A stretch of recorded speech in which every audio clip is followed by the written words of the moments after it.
Assalamualaikum warahmatullahi wabarakatuh. Saya Endang Sugiaryanti, CGP Angkatan 8 dari SMK Negeri 1 Ponjong, Kabupaten Gunung Kidul, Daerah Istimewa Yogyakarta. Pada kesempatan ini saya akan menyampaikan tugas saya tentang aksi nyata, pemahaman dan penerapan pengalaman budaya positif modul 1.4.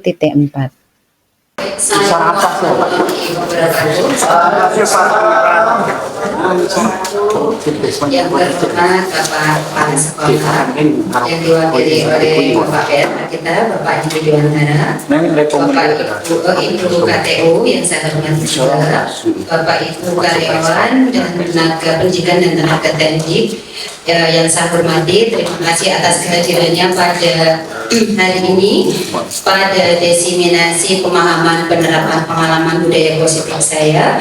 Semoga semua diberikan kesehatan, kelancaran dan rezeki barokah semuanya pada hari ini juga.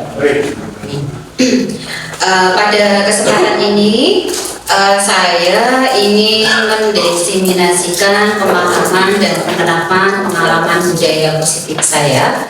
Kalau kemarin saya sudah aksi nyata terkait dengan visi dan prakarsa perubahan di Bapak Ibu bersama Pak Hedi juga di ruang perpustakaan.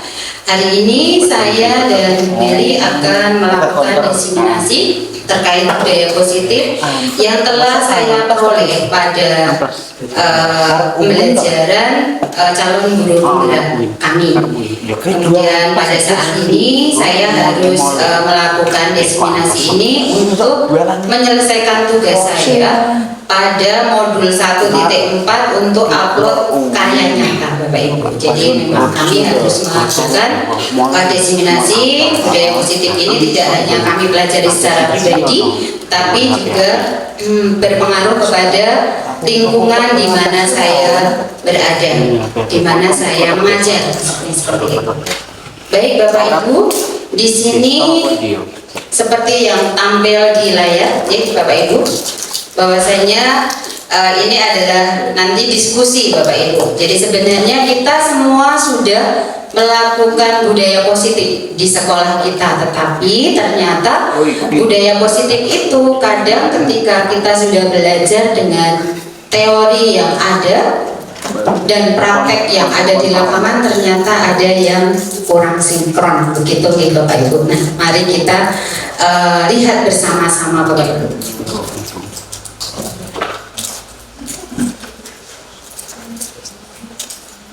Nah, ini yang akan kita pelajari hari ini ya Bapak Ibu, atau diseminasi saya, bahwasanya nah, ini ada konsep inti budaya positif, ada perubahan paradigma belajar, disiplin positif, motivasi perilaku manusia, kebutuhan dasar manusia, posisi kontrol guru, keyakinan kelas, dan segitiga restitusi. Nah, ini banyak yang kami pelajari Bapak Ibu.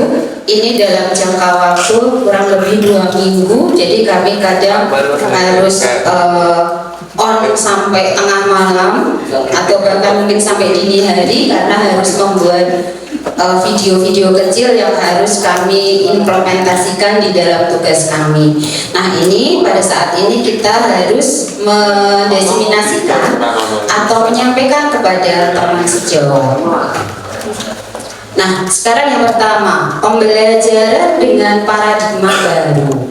Apa toh yang dinamakan pembelajaran dengan paradigma baru? Nah, di sini adalah pembelajaran dengan paradigma baru, yakni adalah pembelajaran yang dirancang dengan prinsip pembelajaran yang berdiferensi, sehingga murid belajar sesuai dengan perkembangan psikologinya, sehingga dapat terwujud profil pelajar Pancasila. Nah, berdiferensi itu seperti apa Bapak Ibu? Ketika waktu kita pembelajaran di dalam kelas, kita itu kan mengajar dengan berbagai macam KD ya Pak, kompetensi dasar. Nah, kalau yang kurikulum merdeka kan capaian pembelajaran ya Bu ya. Nah, setiap kelas yang kita ajar itu kan mempunyai berbagai macam karakter siswa. Jadi kita ketika proses diferensial di sini kita kerjasama dengan siswa, materi apa dulu yang akan kita bahas. Jadi bukan dari kita, siswa harus nurut dengan kita, tetapi kita balik sekarang, kita yang berpusat kepada siswa. Jadi kita diskusi dengan siswa, materi apa dulu yang akan kita ajarkan. Kemudian masing-masing kelas pastinya akan berbeda. Oh, mungkin kelas ini A, kelas B, C, kelas yang satunya D, dan seterusnya. Tetapi nanti masing-masing kompetensi dasar tetap harus disampaikan dengan baik. Seperti itu Bapak Ibu. Nah, profil pelajar Pancasila itu yang dimaksud di sini Bapak Ibu. Pegangan untuk para pendidik dalam membangun karakter anak di ruang kelas, yakni adalah profil pelajar Pancasila, di mana adalah pembelajaran sepanjang hayat yang kompeten dan memiliki karakter sesuai dengan nilai-nilai Pancasila.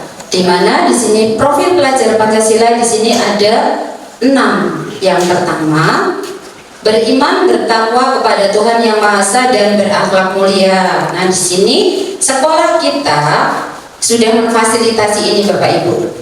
Kenapa? Ada beberapa siswa yang mempunyai berbeda agama. Sekolah juga sudah menyediakan guru yang berbeda. Ada guru agama Islam, ada yang agama Kristen, ada Katolik. Nah, dengan berbagai macam perbedaan agama, sehingga duduk berdampingan, beribadat bersama secara berdampingan, sehingga menimbulkan atau memunculkan akhlak mulia bagi mereka dan kerukunan beragama. Kemudian bergotong royong Bapak Ibu. Bergotong royong di sini saat kita pembelajaran di dalam kelas pasti akan ada diskusi Bapak Ibu.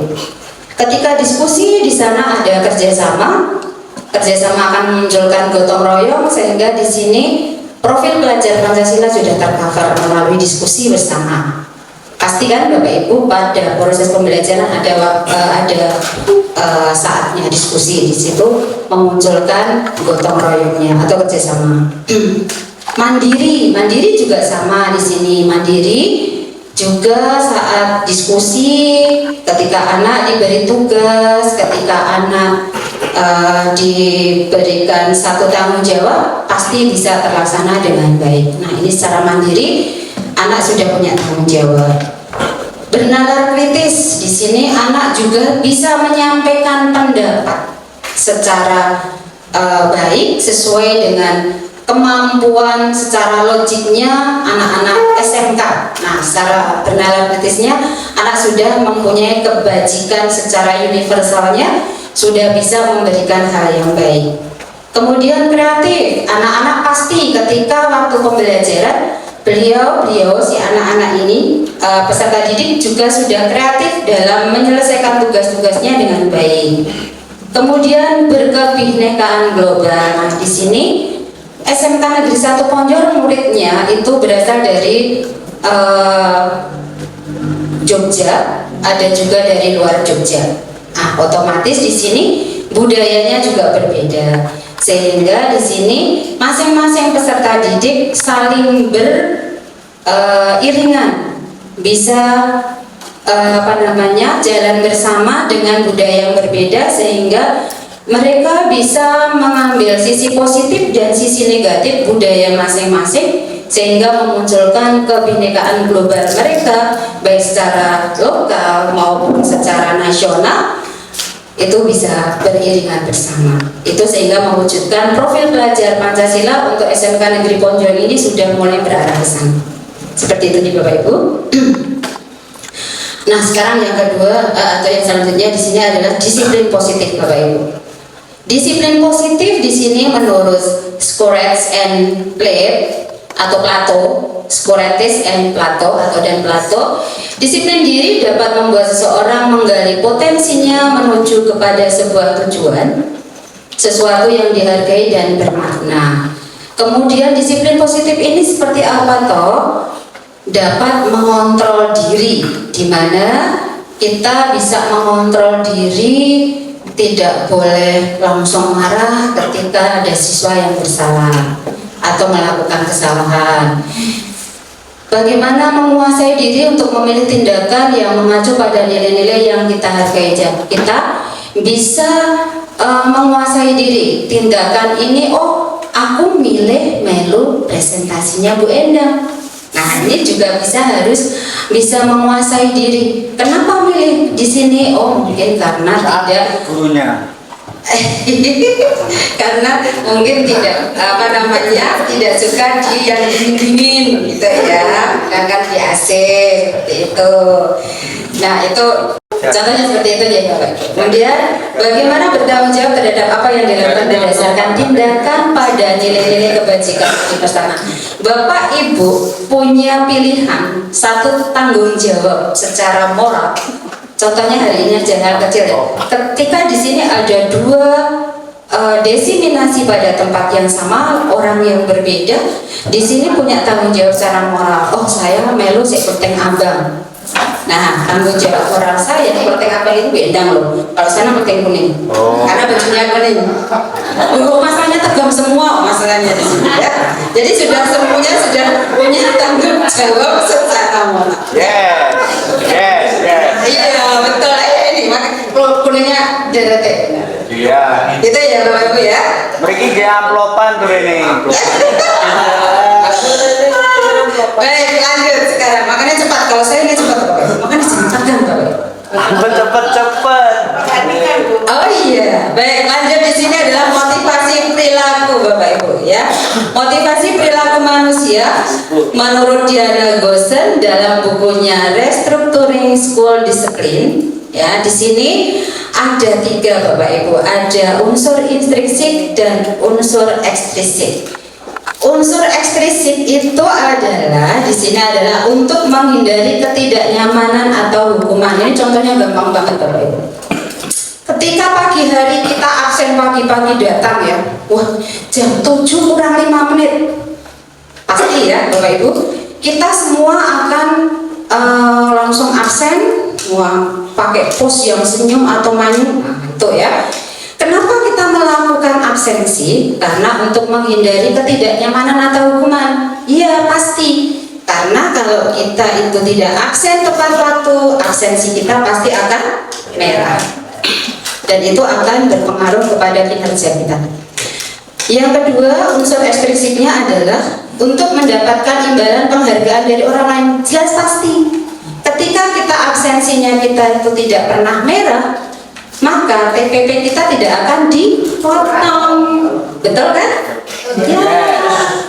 Lanjut, motivasi intrinsik pada diri kita sendiri untuk menjadi orang yang mereka inginkan dan menghargai diri sendiri dengan nilai yang mereka percaya. Sajane yo motivasi intrinsik ini sebenarnya juga terpaksa Bapak Ibu. Kenapa? Menjadi orang yang mereka inginkan, kita sebagai ASN mau nggak mau dituntut harus tepat waktu, datang sesuai dengan waktunya, pulang sesuai dengan waktunya, bukan menyuplin sendiri-sendiri. Nah seperti itu ya.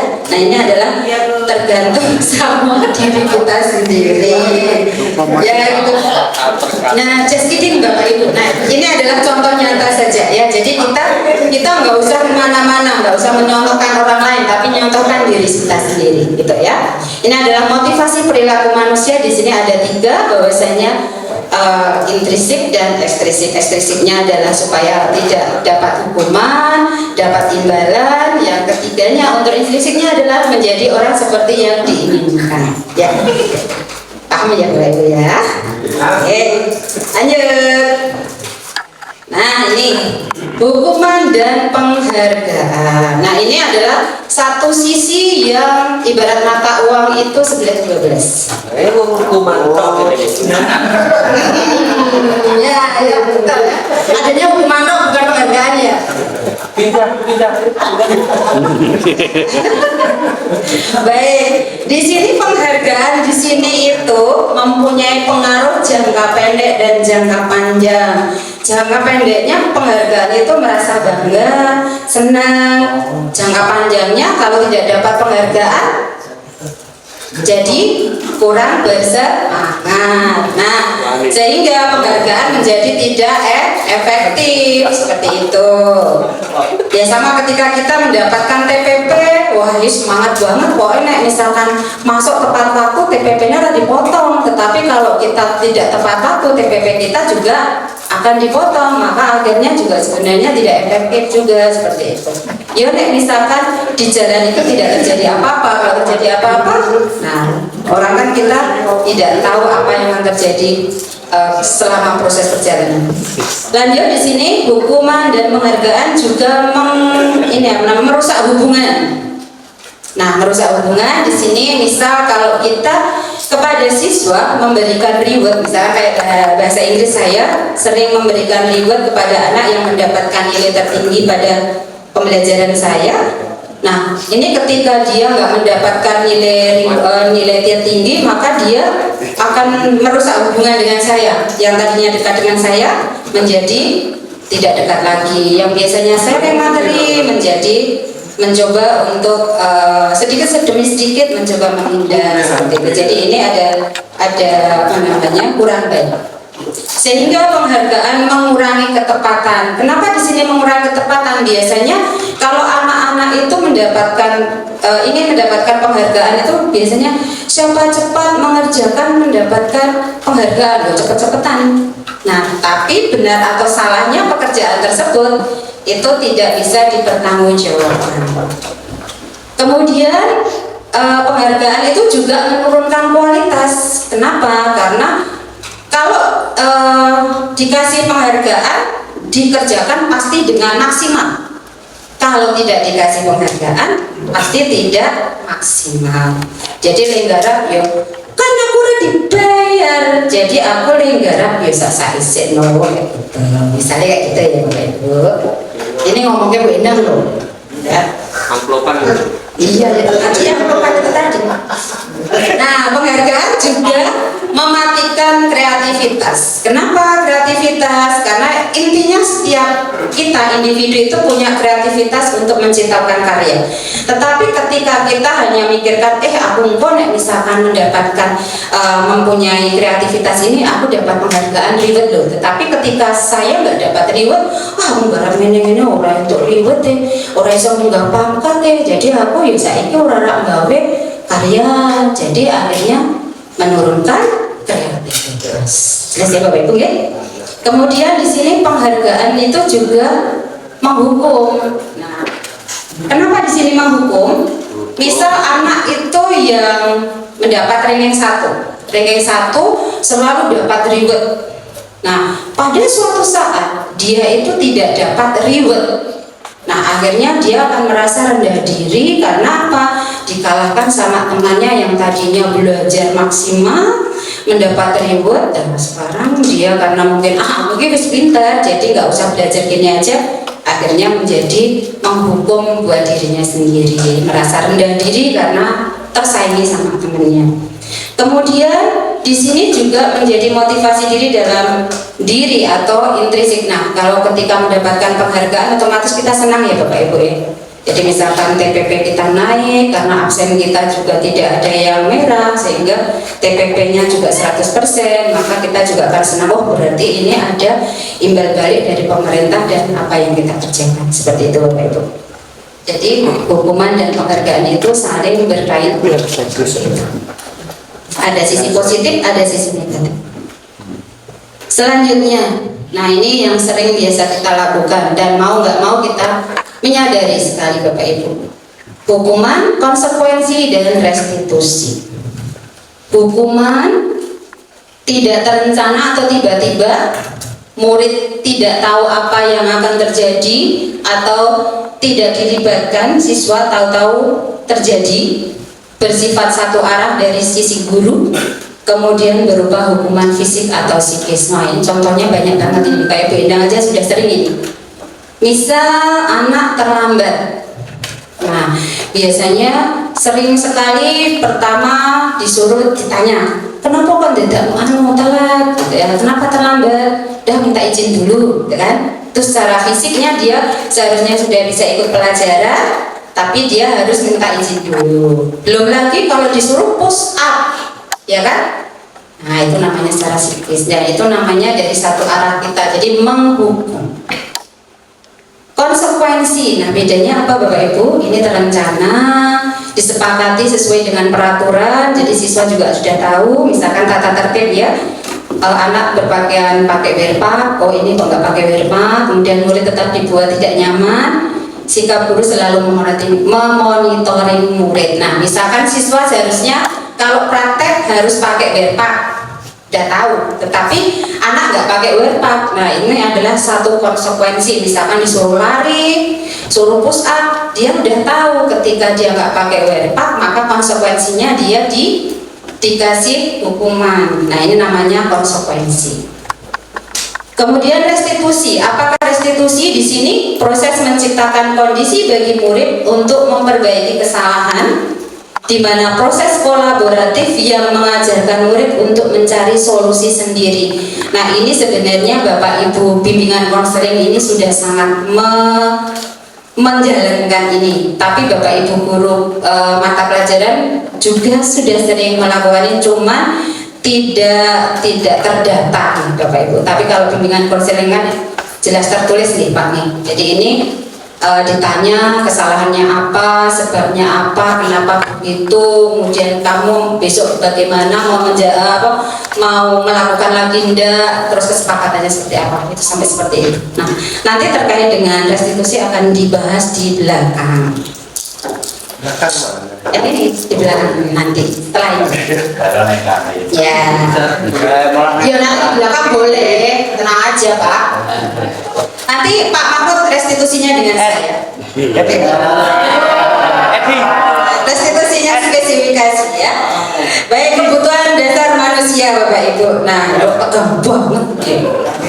Kebutuhan dasar manusia. Nah ini ada bertahan hidup, penguasaan, kesenangan, kebebasan. Nah ini yang paling ditunggu-tunggu, kasih sayang dan rasa diterima. Ya, di sini ada 5 kebutuhan dasar manusia. Nah, di sini Bapak Ibu, bertahan hidup itu berarti terkait kebutuhan sehari-hari Bapak Ibu. Ada makan, pakaian, minum, tempat tinggal, seperti itu. Kemudian kasih sayang, wah ini saling cinta-cintaan. Nah, rasa mencintai, dicintai, diterima, dipedulikan, diperhatikan. Nah, ini kasih sayang, rasa diterima ya. Kemudian penguasaan. Nah, di sini ada dihargai, diregani. Ya, mengerjakan apapun ketika diregani itu kan ibaratnya sudah penguasaan. Kemudian dianggap memimpin, berprestasi, diakui dan didengar. Jadi apa yang beliau sampaikan diikuti teman-temannya, sebagai contoh, filter dan seterusnya. Kemudian kebebasan di sini adalah mandiri, memiliki pilihan, mencoba hal baru, mampu mengendalikan arah dirinya. Monggo Mas. Di sini kebebasan ya tadi, di sini ada 2 pilihan, kelteng abang dan kelteng kuning, bisa memilih kelteng abang atau kelteng kuning. Nah di sini ada kebebasannya. Karena ngomong terlambat. Bukan ini. Konsekuensi ya. Ngerti. Karena tadi jam berapa tadi? Jam 1. Oh, saya udah pintar goro-goro hukuman dan konsekuensi. Ini hukuman Pak. Baik, lanjut ke kesenangan. Kesenangan di sini adalah bermain, humor, antusiasme dan ketawa. Nah, ini kita diskusi dengan kesenangan ya.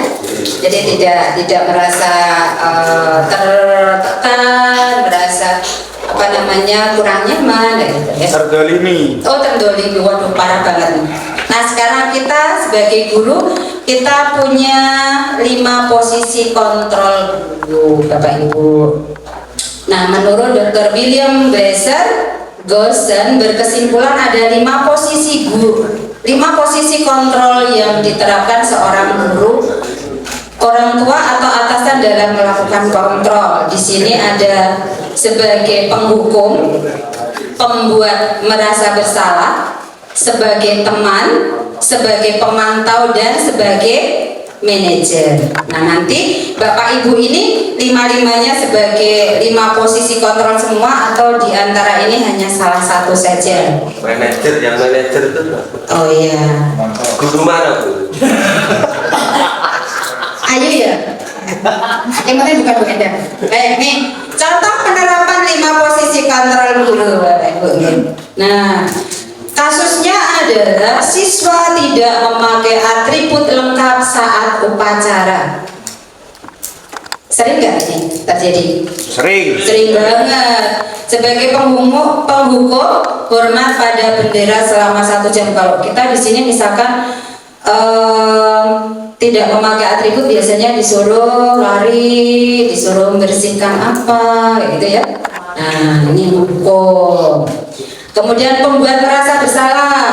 Berapa kali ibu bapak harus memberitahu kamu selalu saja mengecewakan ibu dan bapak. Nih, nah ini sebagai membuat rasa bersalah. Kok sih siswanya, tapi baru di belakang kemereneng, kayak gitu kan?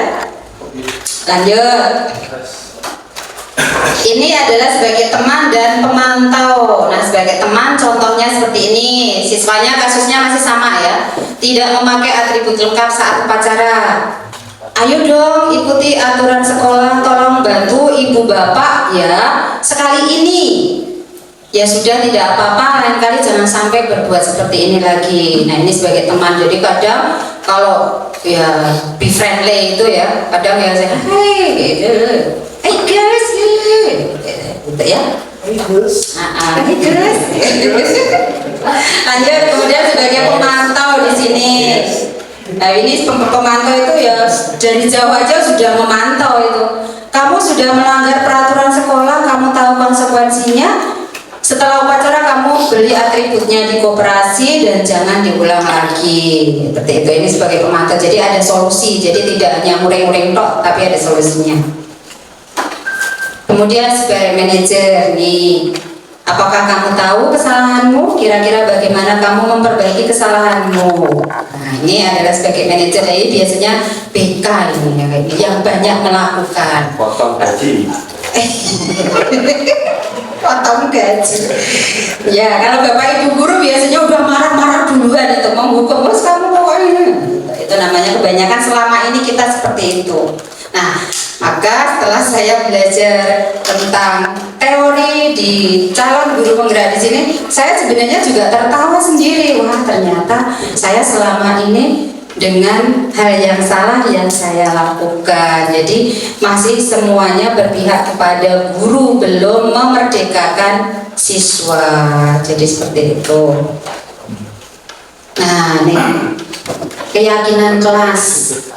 Bapak Ibu, ini semester awal, minggu-minggu awal, Bapak Ibu membuat kesepakatan kelas. Iya. Nah, ini kesepakatan kelas atau keyakinan kelas itu adalah 11-12 namanya. Cuman bedanya kalau kesepakatan itu tidak ditulis, hanya lesan, tapi kalau keyakinan kelas di sini adalah nilai-nilai kebajikan universal yang disepakati secara tersirat dan tersurat, lepas dari latar belakang suku, negara, bahasa maupun agama. Jadi kalau keyakinan itu bareng-bareng, anak itu menempel, kemudian ditandatangani, kemudian kita selalu ingatkan setiap mau proses pembelajaran, kita buka lagi keyakinan kelasnya. Jadi ketika anak ramai di kelas, kita tinggal buka, anak-anak keyakinan kita apa? Oh iya, diam sendiri. Karena dia membuat sendiri untuk dipatuhi sendiri dan dia kerjakan sendiri seperti itu. Jadi kita nggak usah dadak marah-marah lagi karena anak sudah punya keyakinan kelas. Jadi lebih enak. Jadi ada kesepakatan, ada keyakinan. Iya, kita selama ini mau gitu ya. Nah, ternyata ini yang saya dapatkan. Selama ini saya masih salah karena saya masih menggunakan kesepakatan kelas hanya secara lesan. Nah, ini adalah yang saya dapatkan. Jadi mungkin Bapak Ibu juga bisa mempraktekkan di dalam kelasnya untuk membuat keyakinan kelas sehingga memudahkan kita mengontrol waktu proses pembelajaran. Siswa tidak ramai sendiri di kelas, siswa tidak melakukan satu yang tidak kita inginkan sehingga pembelajaran lebih menyenangkan. Kita juga tidak harus marah-marah karena kita harus berujung ke pembelajaran berpusat kepada siswa, bukan ke teacher center lagi ya. Lanjut. Nah, pembentukan keyakinan sekolah atau kelas itu seperti apa? Ini adalah lebih rinci dan lebih konkret. Pernyataan-pernyataannya secara universal umum ya. Pernyataan dalam bentuk positif, mudah diingat dan dipahami oleh semua warga kelas, dapat diterapkan di lingkungan tersebut dan bersedia meninjau kembali dari waktu ke waktu. Jadi misal kayak saya yang saya buat ya Bapak Ibu, ponsel atau HP boleh dibawa dalam kelas dengan catatan tidak digunakan dalam proses pembelajaran, kecuali proses pembelajaran itu menggunakan ponsel, dan itu juga harus ada izin dari guru piket misal itu, dan itu pembelajaran saya tulis seperti itu. Kemudian tidak boleh ramai di kelas, maksimal terlambat 15 menit seperti itu. Jadi saya tinggal melihat, kemudian ada tanda tangan siswa semua, sehingga di situ ketika pas proses pembelajaran kita ungkap kembali, kita buka kembali, kita ingatkan anak-anak.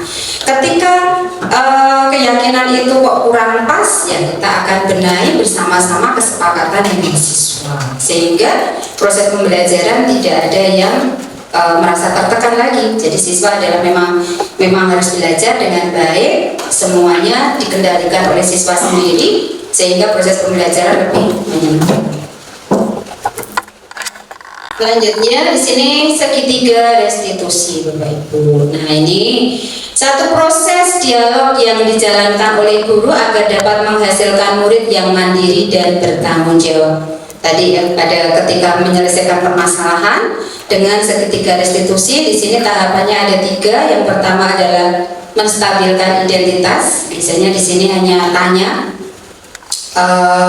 kenapa si Anton atau Bintang kamu terlambat, gitu. Alasannya apa? Mesti punya alasan. Nanti akan kita terangkan di belakang.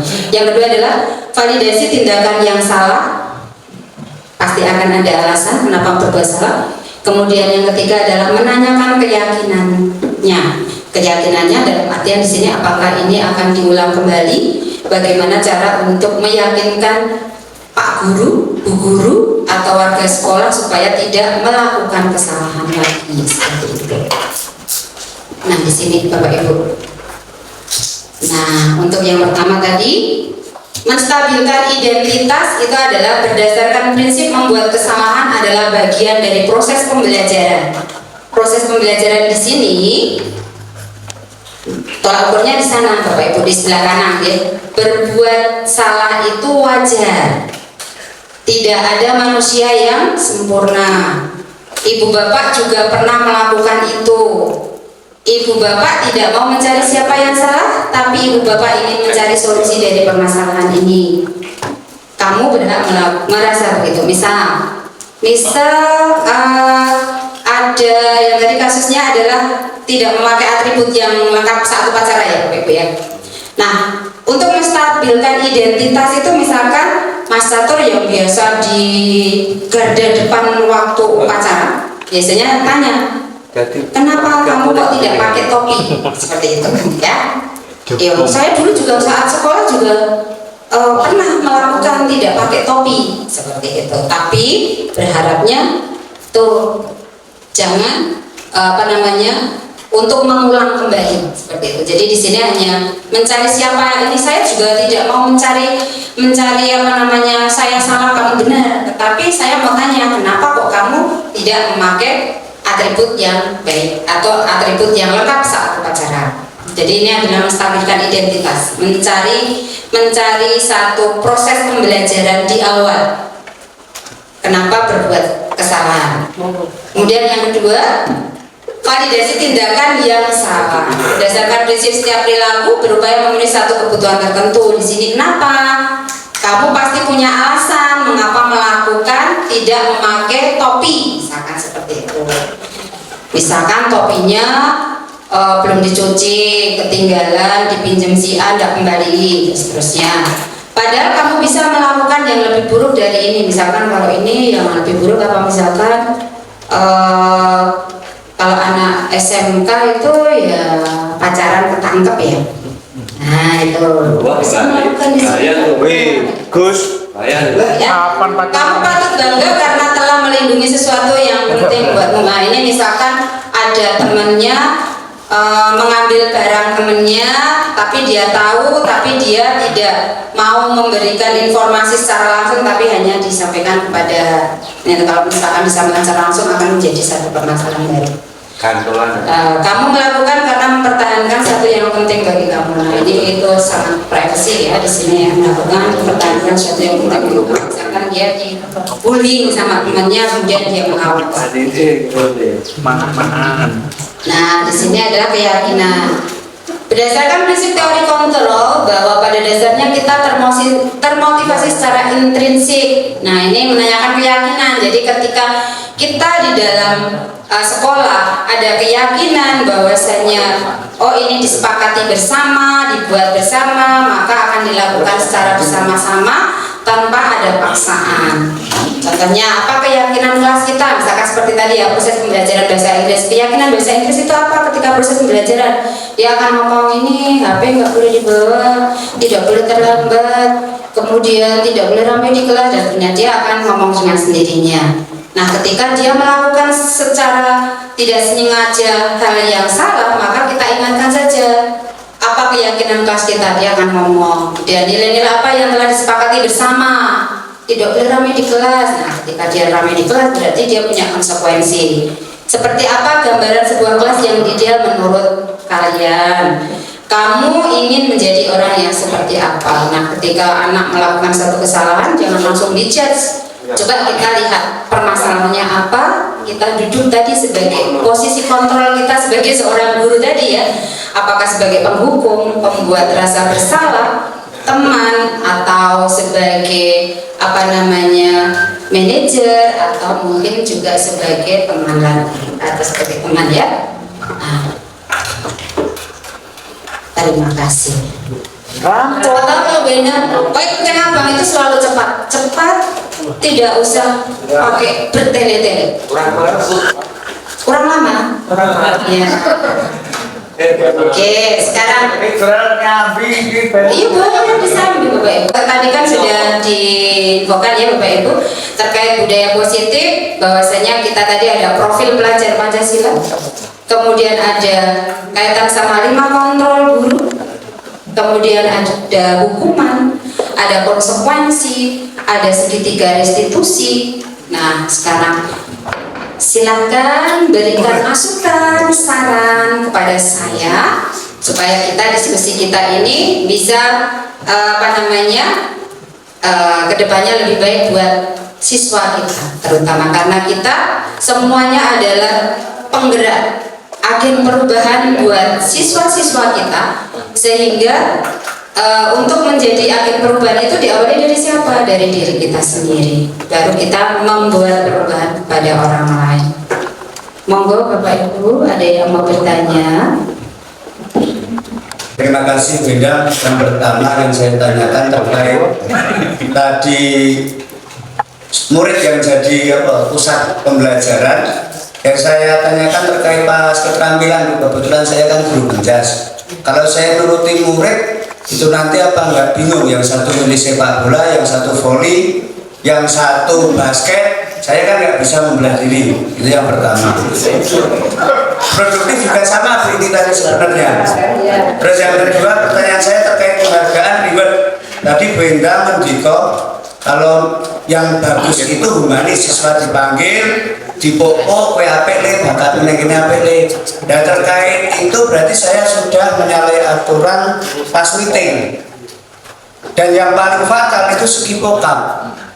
Karena nggak mungkin satu tim saya pokok, sak kelas HP. Dan terkait Bu Endang yang sudah maju ke depan sebagai guru penggerak itu gimana? Apakah itu harus diganti model rewardnya atau tetap dilaksanakan karena ada pengecualian? Itu Bu, terima kasih. Baik, terima kasih Pak Andi pertanyaannya. Pak Jimmy.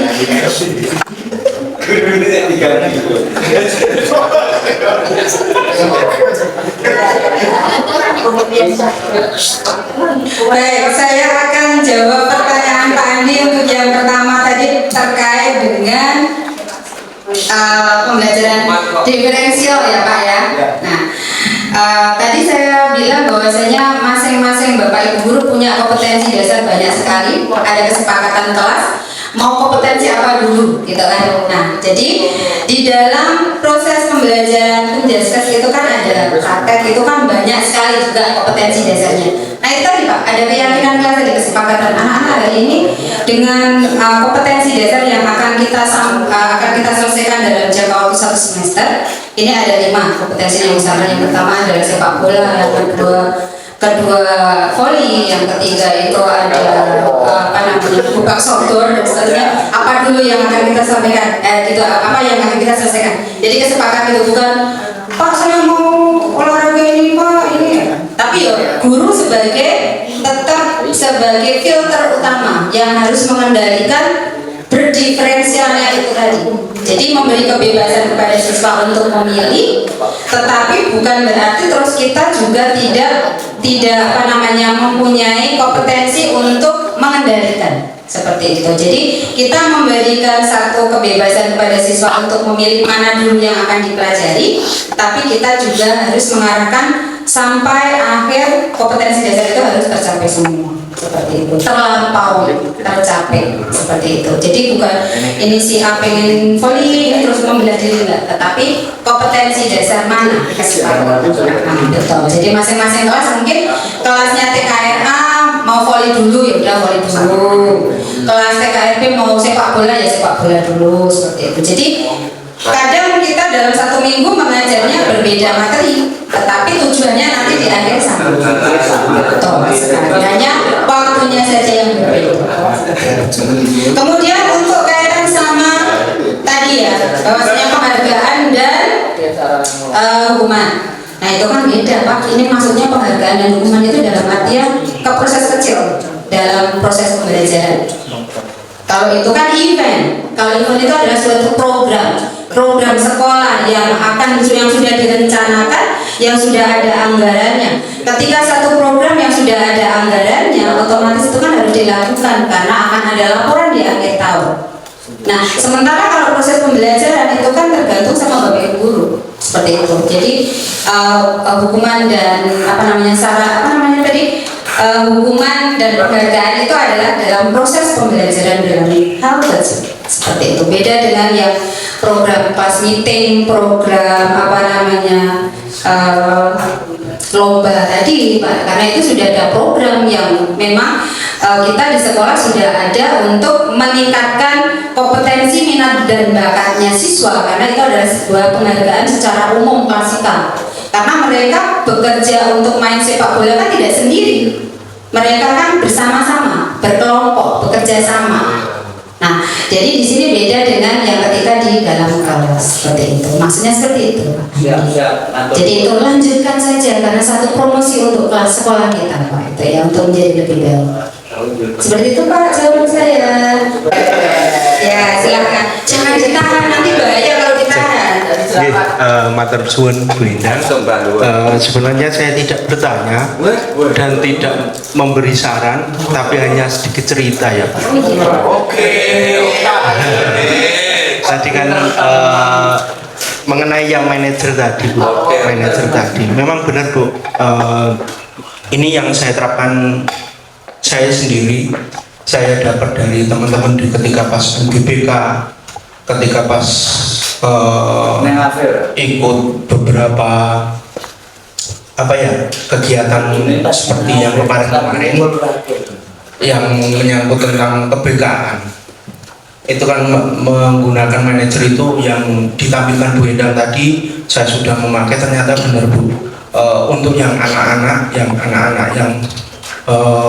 contohnya tadi Bu, ada beberapa anak yang menjabri dan lain-lain itu ada, dan itu saya menerapkan dengan yang tadi humanis. Nah, humanis ke anak-anak, ternyata mereka ketika sudah lulus, sudah sampai sudah sampai berumah tangga, sampai sekarang pun mereka anaknya malah lebih dari umurnya anak saya, itu mereka sering jawab ke saya seperti itu. Ini ribet buat Linda berarti. Nah, pertama ketika anak-anak yang saya panggil itu kan biasanya ada yang bermasalah, ada yang yang tidak bermasalah itu pasti ada yang beberapa saya panggil. Nah, contohnya yang bermasalah saya panggil, saya tanya sesuai dengan yang manajer tadi tentang ini, dia ada yang mau menceritakan, panjang lebar, ada yang tidak mau. Nah, yang tidak mau itu Bu, yang memang benar-benar harus menggunakan yang manajer tadi, itu harus ada beberapa, dan ada beberapa tambahan banyak sekali, itu memang benar-benar saya setuju dengan yang tadi. Terus kemudian mohon maaf Bu, tadi saya pernah menceritakan tentang saya dulu ketika pas SMA, saya menceritakan ketika pas SMA ini tentang ini saya begini. Ternyata mohon maaf Bu, untuk anak-anak sekarang ternyata beda itu sekarang ternyata sudah memasuki generasi milenial atau Z atau ternyata beda dengan saya sudah bercerita dengan ini dengan panjang lebar, anak tersebut ngomong zamannya jenengan kali pulau itu beda loh Pak. Saya nah itu Bu, itu hanya sedikit cerita saya ya Bu, mungkin ada lagi tapi belum bisa saya ungkap gitu. Itu saja dari saya, terima kasih. Assalamualaikum warahmatullahi wabarakatuh. Waalaikumsalam. Terapkan ke segitiga restitusinya Pak. Nah di sini, jadi ketika segitiga restitusi itu sudah diterapkan, maka Pak Anjar sudah bisa membedakan. Oh ini saya sebagai manajer itu yang paling pas ketika daripada saya sebagai teman. Kalau teman itu kan otomatis ketika saya dulu SMA itu saya juga ini loh sudah pernah lakukan ini ya itu tadi dibalik zaman Bapak itu kan beda dengan zaman saya.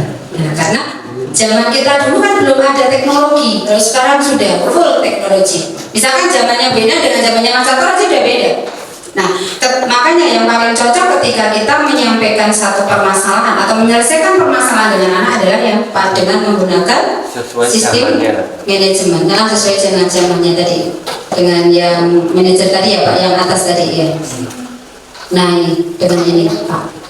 Ini yang paling bagus untuk kita sebagai seorang guru adalah sebagai manajer. Kita tetap akan dihargai, kita tetap akan dihormati, kita tetap akan punya wibawa di situ di depan anak. Kalau kita sebagai teman bagus sih di depan, tapi di belakang kadang-kadang nanti kita malah tidak dihormati karena dianggapnya malah konco dewe. Coba toh, beda konco dewe. Nah, gitu. Jadi merendahkan. Jadi kita nanti tidak bisa membedakan mana guru mana siswa. Jadi kita tidak ada pembatasan. Yang paling pas itu adalah sebagai manajer. Jadi kita tetap akan dihargai, dihormati, bahkan anak akan merasa tertantang di situ sampai kapanpun, sama seperti yang Bapak ngendikake tadi, bahwasanya anak merasa kemarin diajak ngobrol, sudah mendapatkan solusi, bahkan mendapatkan informasi yang terbaik terkait pekerjaan, saya harus bagaimana ngomong dengan orang tua, sudah diajari dengan baik, akhirnya dia bisa bekerja sesuai dengan harapannya. Kan kadang kalau anak ingin bekerja di sana, orang tua yang nggak bisa, nggak boleh. Nah, mungkin Pak Anjar juga memberikan solusi kepada anak tersebut bagaimana cara ngomong kepada orang tua. Nah, itu adalah sebagai teman dan juga sebagai manajer. Karena kalau sebagai teman kan, nah selama ini kan nggak mungkin kan, kalau misalkan sebagai teman anak ketemu Pak Anjar, kan nggak mungkin kan. Nah, selama ini pasti saling sama Pak Anjar karena memposisikan sebagai manajer seperti itu Pak. Terima kasih Pak Anjar yang sudah menerapkan terkait dengan segitiga restitusi dan juga sebagai 5 kontrol guru di sini sebagai Pak Anjar BK sudah menerapkan, dan bahkan dengan seminar dan juga workshop sudah di up ya Pak ya, di MGMP bimbingan konseling ya. Terima kasih Pak Anjar, pokoknya sukses terus nggih. Bapak Ibu, tidak ada ya seperti ini ya Bapak Ibu, bahwasanya kita budaya positif ini kita bersama-sama mencoba mewujudkan di SMK Negeri 1 Ponjong. Mari kita bersama-sama untuk bergerak mewujudkan proses pembelajaran proses budaya positif di lingkungan sekolah kita supaya anak-anak itu nyaman sekolah, nyaman belajar, dan juga kita sebagai guru itu juga tidak dilecehkan sama siswa. Dan kita juga pembelajaran yang berpusat kepada siswa, sehingga kita harapannya dalam menuntun mengarahkan siswa menjadi ke arah lebih baik sesuai dengan cita-citanya profil pelajar Pancasila.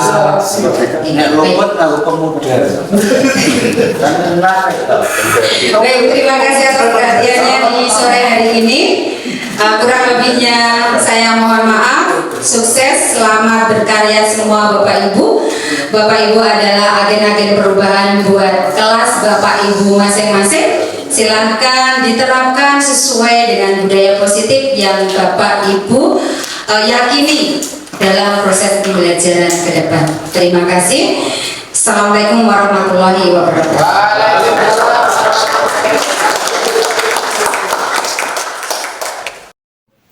Mbak Fatma, ini Bu Endang mau bertanya. Tadi waktu pembelajaran Bu Endang, Mbak Fatma kok tidur di dalam kelas? Kenapa? Iya Bu, tadi saya mengantuk. Oh lah, tadi malam tidurnya jam berapa kok pelajaran Bu Endang ngantuk? Tadi malam saya tidur jam 11 malam Bu, karena saya bermain game online. Oke, Mbak Fatma, Ibu pada waktu sekolah dulu itu juga Ibu pernah melakukan kesalahan seperti itu, tidur di dalam kelas.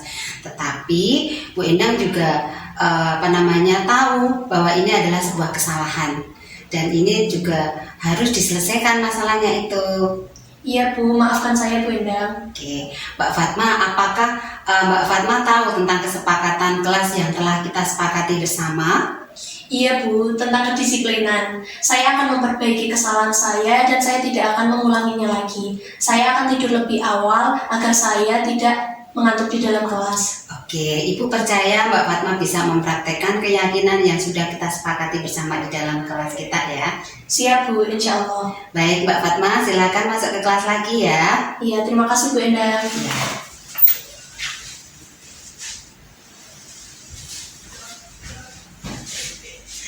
Warahmatullahi wabarakatuh.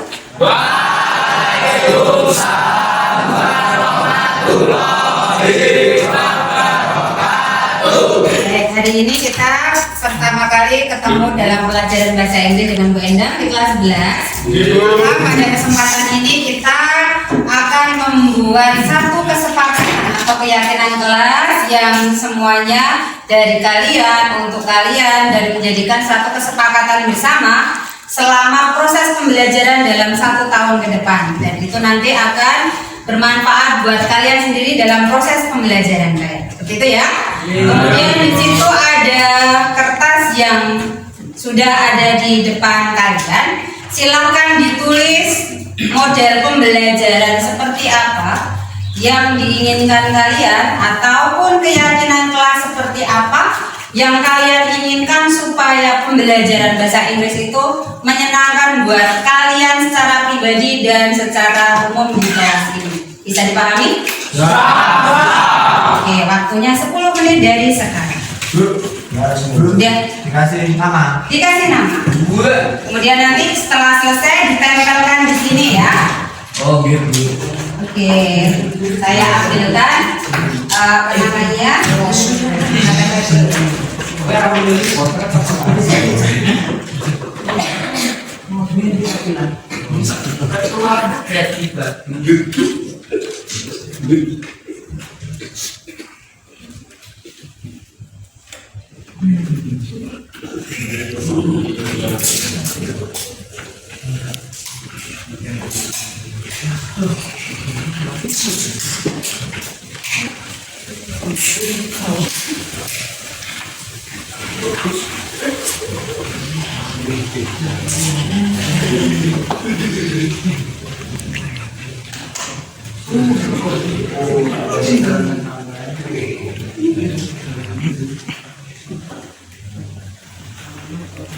Ada yang bawa kunci? Siap ya, kasih. Bentar ya. Iya, dulu.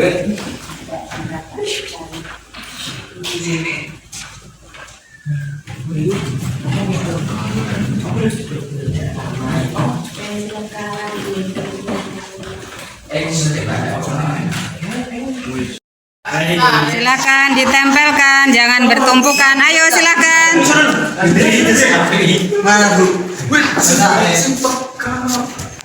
Sudah semua? Ya.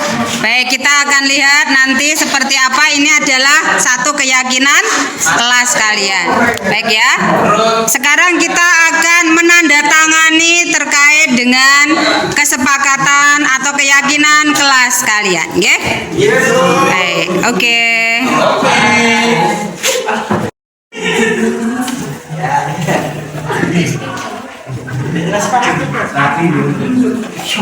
Lanjut.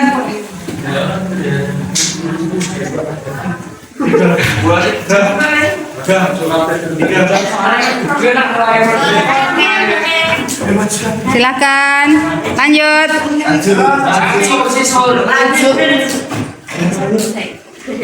Jujur lah.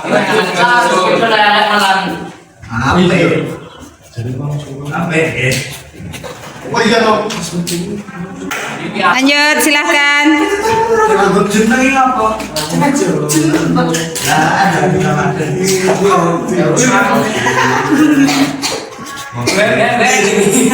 Nah,